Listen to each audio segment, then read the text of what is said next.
We are tracking the tropics. We've been talking about Hurricane Erin for quite some time now. Here is the latest from the National Hurricane Center.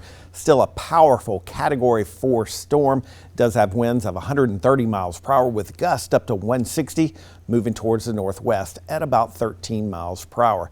It is forecast to stay pretty strong even as we go into Tuesday morning, and then it's going to gradually weaken as it does gradually turn a little bit more towards the north and then eventually towards the north and east as it does move over some cooler waters in the northern Atlantic. By the weekend, it'll continue to kind of decrease in intensity. By Saturday morning, the latest indications are it'll be a weakened Category 1 storm at that point. The good news is it does stay away from the continental United States. It stays away from Bermuda as well. Here are the spaghetti models, at least some of the main spaghetti models.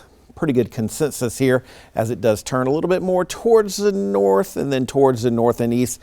This is the cone of uncertainty from the National Hurricane Center as well. If you look very closely, there's Bermuda, and obviously that's the east coast of the United States. So it looks like this will stay away from the United States, but it will produce some possible deadly rip currents along the coast of the United States, the east coast there. So this is what's steering the storm. High pressure out over the Atlantic, and we're expecting this area of high pressure to kind of build in over the southeast. So the hurricane is looking for a little bit of a weakness, so it finds this weakness in between these two areas of high pressure.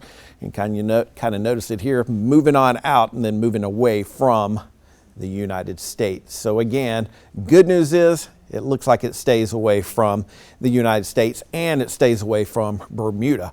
We're also watching this area, this way in the eastern Atlantic, the Cape Verde Islands there. As this moves generally towards the west, National Hurricane Center gives it a 50% chance or a moderate chance of further development. So this will be the next one we'll have to watch closely. But look at the satellite image there of Hurricane Erin, a very powerful storm. You look closely there, you can kind of see the eye and the eye wall. But here's our next one.